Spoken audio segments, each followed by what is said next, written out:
Pinaalerto pa rin ang mga taga Mindanao sa banta ng baha dahil sa inaasahang ulan ngayong pong araw.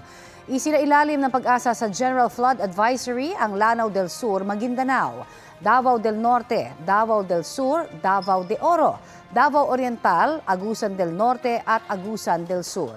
Easterlies ang nagpapaulan sa Mindanao at ilan pang panig ng bansa ayon sa Pag-asa. Sa mga susunod na oras, uulanin ang malaking bahagi ng Mindanao. Posible po ang heavy to intense rain sa ilang lugar na maaaring magdulot ng baha o landslide.